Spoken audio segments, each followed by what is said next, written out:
कर रहे थे अनुज कुछ देर पहले कि वो क्रूशियल रहेगा। अब क्या लग रहा है, कुछ और कैपिचुलेशंस देखने को मिलेगा मार्केट में? 24,000 टूटना लगभग तय है जिस तरह से हम गिर रहे हैं। देखिए दो तीन चीज़ें मैं डिस्कस करना चाह रहा हूँ।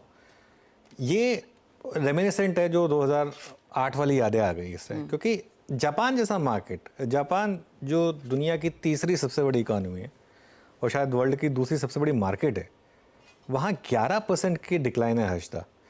मतलब इसको ना हल्के में नहीं लेना चाहिए हमें कि इस तरीके के मार्केट में बड़े मूव्स आ रहे हैं। अगर वो मार्केट दिखा सकें हम 11%। इंडिया विक्स देखिए, मुझे याद नहीं है कब लास्ट टाइम इंडिया विक्स 40% ऊपर था। ये देखिए 40% ऊपर, 51% ऊपर हो गया अब। मतलब ये आपको कोई स्मॉल कैप स्टॉक दिख रहा होगा बेसिकली, ठीक है ना। और 51% मतलब बिल्कुल। और अगर एशियाई मार्केट एक बार दिखा सकें और बस दिखा दीजिए दो तीन इंडेक्स जो हम नॉर्मली फॉलो करते हैं, और उसमें खास तौर से कॉस्पी और जापान जिस तरीके से गिरे हैं वो देखिए आप इस समय है क्या, एक बार जरा हाँ उनमें तो आई थिंक लोअर सर्किट लग गया। आई थिंक निके करीब 11% नीचे, और आप देखिए 12% नीचे हो गया अब। कॉस्पी करीब 8% नीचे। तो ये दो इंडेक्स देखिए आप। अच्छा ये क्या है, यूएस फ्यूचर्स में भारी गिरावट है, ठीक है, ये येन कैरी ट्रेड का इम्पैक्ट है। अब मेरे ख्याल से ये इस मार्केट का टेस्ट है, क्योंकि अब तक जितनी भी हमने ग्लोबल डिक्लाइंस देखी थी वो जियोपॉलिटिकल रिस्क की वजह से, कभी कभी कुछ हो गया उसकी वजह से होती थी।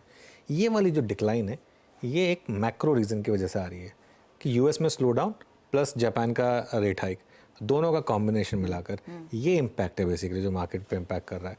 अब बजट डे लो आपने तोड़ दिया 24,074, क्या आप इसको कंक्लूसिवली ब्रेक करने वाले हैं? क्योंकि अगर ऐसा हो गया हर्षदा तो मुझे लगता है कि फिर वो मार्केट में एक मीनिंगफुल करेक्शन की शुरुआत होगी।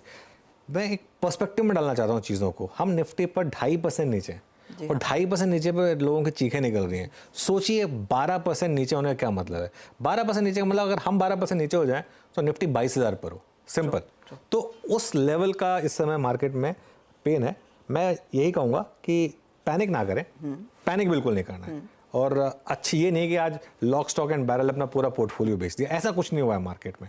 हमारी मार्केट काफ़ी रेजिलिएंट है, लेकिन इस समय एक अलग फैक्टर चल रहा है जो हमारे कंट्रोल में नहीं है, उसको ऑब्जर्व करना पड़ेगा। अनुज एक सिंपल सवाल, इस समय भारतीय बाजारों में जो नर्वसनेस है, जो बिकवाली आ रही है, बिकवाल कौन है? क्या ये प्राइमरीली एफआईआईज हैं? देखिए एफआईआईज तो रोज बेच रहे हैं। दिक्कत एफआईआई की सेलिंग की नहीं है, दिक्कत है इस समय कि रिटेल और एचएनआई क्या कर रहे हैं। क्या होता है, एफआईआईज बेचते हैं, एफआईआईज के पास ज़्यादातर इंडेक्स स्टॉक्स होते हैं तो वो इंडेक्स गिरता है उसकी वजह से।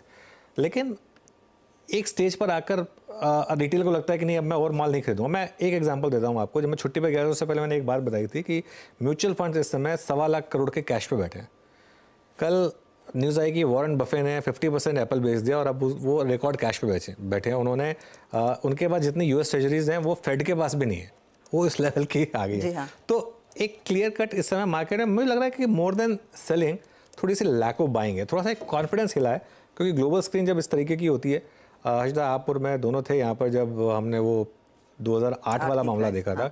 मैं ये नहीं कह रहा हूँ कि ये 2008 है, वो मतलब एक अलग था, वो हम शायद दोबारा ज़िंदगी में कभी ना देखें। लेकिन जो निके में आज हुआ है 1987 के बाद, वो 87 सबको याद होगा अच्छे से, 87 के बाद सबसे बड़ी गिरावट है निके में एक दिन में।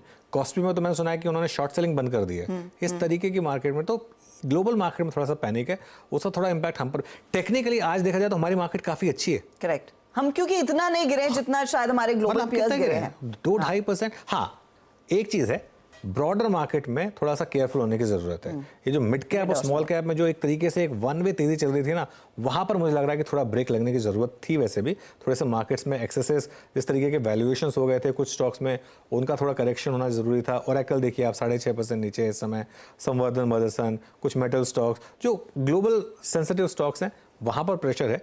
लेकिन एक और चीज़ अच्छी हो रही है इस मार्केट में, आप देखिए एफएमसीजी में अच्छी बाइंग है। लीवर, नेस्ले, डाबर, मैरिको, जो हमारे खुद के जो ऐसे स्टॉक्स हैं, जो ऐसे सेक्टर्स हैं जहां पर कोई लेना देना नहीं है ग्लोबल मार्केट से या लेना देना नहीं है एक्सपोर्ट से फॉर एग्जांपल, वहां पर अभी भी बाइंग है। तो ये मार्केट कोई ऐसी नहीं है कि जो बिल्कुल आपको लग रहा है कि उसमें कुछ पैसा बन ही नहीं रहा। मैं आपके वो जो खिलाड़ी हैं उनको सुन रहा था, लॉन्ग की भी ट्रेड दे रहे हैं, ऐसा नहीं है कि नहीं दे रहे हैं। तो ये एक अच्छी मार्केट है जिसमें आप नेगेटिवली रिएक्ट कर रहे हैं, लेकिन साथ ही थोड़े से पॉजिटिव चीज़ों पर भी आप ध्यान दे रहे हैं, तो ये एक अच्छी चीज़ है। बस ये है रोज आपको ट्रेडिंग नहीं करनी होती। मैं उसी पे आने वाली थी अनुज। पहले तो इस मार्केट में ट्रेडर्स को शांत बैठना है, क्या वो रवैया अपनाना, और दूसरा बड़ी गिरावट में बड़ा पैसा बनता है, ये हमने हिस्टोरिकली देखा है। बिल्कुल। तो क्या ये गिरावट मौका दे रही है उन लोगों को जो काफी हाई वैल्यू के स्टॉक्स थे, उनमें अच्छा करेक्शन देखने को मिले, तो शायद वो लिस्ट बनाकर तैयार रखें। शायद 24,000, 23,500, 23,000 इफ एट ऑल खुदा ना खास्ता आए तो शायद मौका होंगे खरीदारी के। देखिए, मैं आपके दोनों सवाल एड्रेस करता हूँ। पहले तो ट्रेडर क्या करे, अगर तो आपने फ्राइडे को शॉर्ट कर दिया था तो आपने बहुत समझदारी का काम किया था। वो प्रॉब्लम क्या, आज गैप डाउन के बाद शॉर्ट करना मुझसे ज़्यादा है। आज जहाँ रिकवरी फेल हुई और जहाँ डे लो टूटा वहाँ शायद एक शॉर्ट बनता था। खैर एनीवे, अब क्या करें, मेरे ख्याल से अब टू लेट टू शॉर्ट। अब आपको सिर्फ स्क्रीन देखनी है अर्शदा। अच्छा, लॉन्ग भी नहीं कर सकते आप ट्रेडिंग पॉइंट ऑफ व्यू से, क्योंकि स्क्रीन नहीं कह रही है कि आप लॉन्ग करिए। जहाँ तक आपके दूसरे सवाल का जवाब है, मैं एक डिस्क्लोजर देता हूँ। मैंने खुद आज थोड़ा सा निफ्टी ETF में पैसा डाला है अपना, और ये तो मेरा खैर हमेशा व्यू रहा है कि अगर मार्केट ज़्यादा गिरेगा तो उसमें और पैसा डालने का टाइम आता है, तो वो अपनी जगह है। लेकिन लिस्ट 100% बना के रखिए। लिस्ट ऐसे स्टॉक्स की जिनका ग्लोबल मार्केट्स की करेक्शन से इम्पैक्ट नहीं है और जो अब तक आपके प्राइस से बाहर थे, वो अगर आपकी प्राइस में अब आ रहे हैं तो थोड़ा थोड़ा डालिए। मैं तो कहूँगा 20% आज ही डाल दीजिए। अब एग्जैक्ट बॉटम तो कोई नहीं टाइम कर पाएगा, कोई भी नहीं पकड़ सकता इस मार्केट में। ना कभी किसी ने पकड़ा, ना कभी कोई पकड़ पाएगा। वो ब्रोकन क्लॉक भी 2 बार सही होती है, तो वो कई बार किस्मत से आपको बॉटम और टॉप मिल जाते हैं, वरना कोई नहीं पकड़ पाता। तो इसके लिए 20% आज ही डाल दें। बाकी मार्केट अगर और गिरेगा तो और डालें। ये मार्केट में कोई सिस्टमिक रिस्क नहीं है। ये हमारी मार्केट में एक चीज़ समझिए आप, कोई सिस्टमिक रिस्क नहीं है। ना ही हमारी मार्केट कैरी ट्रेड्स की वजह से चल रही थी। देखिए, जो मार्केट कैरी ट्रेड्स की वजह से चल रही है, जहाँ पर सिर्फ लिक्विडिटी उनको ड्राइव कर रहा है, वहाँ पे समझ में आता है कि इस तरीके की डिक्लाइन है। लेकिन क्योंकि हमें ग्लोबल वर्ल्ड का एक हिस्सा है, तो उसमें ऐसा नहीं हो सकता कि एक तरफ तो जापान जैसी मार्केट 12 साढ़े 12% नीचे हो और हम 2% ऊपर हो जाए, ये नहीं होगा। लेकिन जैसे मैं कह रहा हूँ, अगर एक 12.5% वर्ल्ड की सेकंड बिगेस्ट मार्केट डाउन है, उसमें आप अगर सिर्फ 2.5% डाउन है, वो तो एक आपके लिए अच्छा आउटकम है एक तरीके से। क्या इंडिया विक्स और चिंता बढ़ाएगी अगर यहाँ से और इन्फ्लेट होता है? इंडिया विक्स यूएस में यूएस विक्स 3 दिन में डबल हुआ है। जी हाँ। तो हमारे यहाँ भी हो सकता है, क्या बुराई है इंडिया विक्स। और ये कभी कभी ना होना जरूरी है, थोड़े से इससे एक्सेसेस क्लीन आउट होते हैं। अच्छा, इसमें एक चीज़ मैं बताऊँ आपको, ये दिन होते हैं जहाँ पर वो जो बात होती है ना कि 90% ट्रेडर्स पैसा लूज़ करते हैं, लेकिन उसमें जो बाकी के 10% बनाते हैं ना, वो बड़ा पैसा बनाते हैं। तो ये मेरा एक हमेशा मानना है कि एक प्रोडक्ट जो है ना, वो उसको जिस दिन यूज़ करना चाहिए वो समझ में आना चाहिए आपको कि किस दिन यूज़ करना है। एनीवे, इंडिया विक्स 100% मतलब दिक्कत बढ़ाएगा यहाँ पर। और मेरे ख्याल से आई थिंक 24-25 का रिसेंट हाई था, अगर उसको हमने क्रॉस करना शुरू किया तो शायद और दिक्कत बढ़ेगी। लेकिन मैं एक चीज़ कहूँगा हर्षदा, अगर आपने मिस किया ना पिछली रैली, ये आपको मौका दे रही है एंट्री के लिए, लेकिन बशर्ते आप स्टॉक्स अच्छे चुनें, जबरदस्ती सिर्फ फैंसी स्टॉक्स ना चुने। अनुज, एक वेरी क्विक टेक, क्या इस समय ग्लोबल फेसिंग स्टॉक से बचकर रहने की जरूरत है? जैसे कुछ देर पहले मदरसन सुमी पर एक शॉर्ट कॉल हमने लिया, टाटा मोटर्स हम देख रहे हैं 6% का क्रैक दिखा चुका है। वैसे भी कमेंट्री खराब थी डिमांड को लेकर, वो एक स्पेस है जहां से दूर रहे और जहां पे बहुत ज्यादा रैली आ चुकी है। देखिए, आज मदरसन और टाटा मोटर्स और भारत फोर्ज, ये तीनों क्यों डाउन है?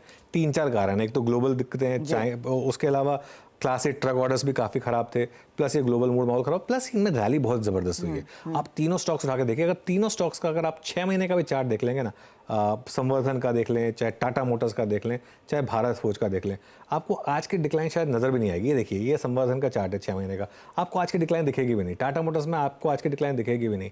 भारत फोर्ज में भी करीब करीब आई थिंक चार्ट ऐसा ही रहा है। ये देखिए, पता भी नहीं चलेगा आपको कि आज ये कुछ स्टॉक्स गिरे भी हैं या नहीं गिरे हैं। तो ये एक इस समय इशू है। ग्लोबल फेसिंग स्टॉक से बचना है। ग्लोबल फेसिंग स्टॉक्स में लेकिन एक चीज मैं कहूंगा, आईटी में जो सिर्फ इसलिए ना स्टॉक्स बेचें क्योंकि नैस्डैक गिर रहा है। करेक्ट। आईटी में आगे कमेंट्री देखें कि यूएस मार्केट में आज आईटी स्टॉक्स क्यों गिरे हैं? आज आईटी स्टॉक्स इसलिए नहीं गिरे हैं क्योंकि नैस्डैक गिर गया, इसके लिए नैस्डैक तो कई बार गिरता है। आज आईटी स्टॉक्स गिरे हैं क्योंकि वहां पर रिसेशन का फियर आ गया। तो अगर रिसेशन आ गया तो आप चाहे रेट कट ले आए, चाहे कुछ भी ले आए, रेट कट तो वैल्यूएशन पर इंपैक्ट करेगा ना, लेकिन इवेंचुअली अर्निंग्स तो तभी आएंगी अगर यूएस की कंपनी अच्छी कर रही है। अगर यूएस रिसेशन में चला गया तो फिर थोड़ा ना अर्निंग्स आएंगे। और प्लस ये सेक्टर भाग चुका है। आप निफ्टी आईटी देखिए, 6 महीने में एक वन वे निफ्टी आईटी में रैली आई। नंबर्स जब खराब आते थे तब ये स्टॉक उल्टा चलते थे। तो उस हिसाब से ये एक और कारण है कि आज आईटी 4% नीचे है, क्योंकि इसमें पोजिशनिंग काफ़ी, हर कोई आईटी में छुपा हुआ था। FMCG वर्सेस IT, आज बहुत लोग कहेंगे कि अगर FMCG डिफेंसिव चल रहा है तो IT क्यों नहीं चल रहा, क्योंकि FMCG के पास ट्रू डिफेंसिव नेचर है कि वो ग्लोबल मार्केट से कनेक्टेड नहीं है, IT ग्लोबल मार्केट से कनेक्टेड है। फार्मा उसकी दूसरी तरफ आप देखेंगे, फार्मा में इतनी गिरावट नहीं आएगी, फार्मा तो इनफैक्ट मुझे लग रहा है कि शायद चलेगा, क्योंकि कई बार रिसेशन आता है तो उसमें फार्मा चलता है, लेकिन ये देखिए फार्मा ज़्यादा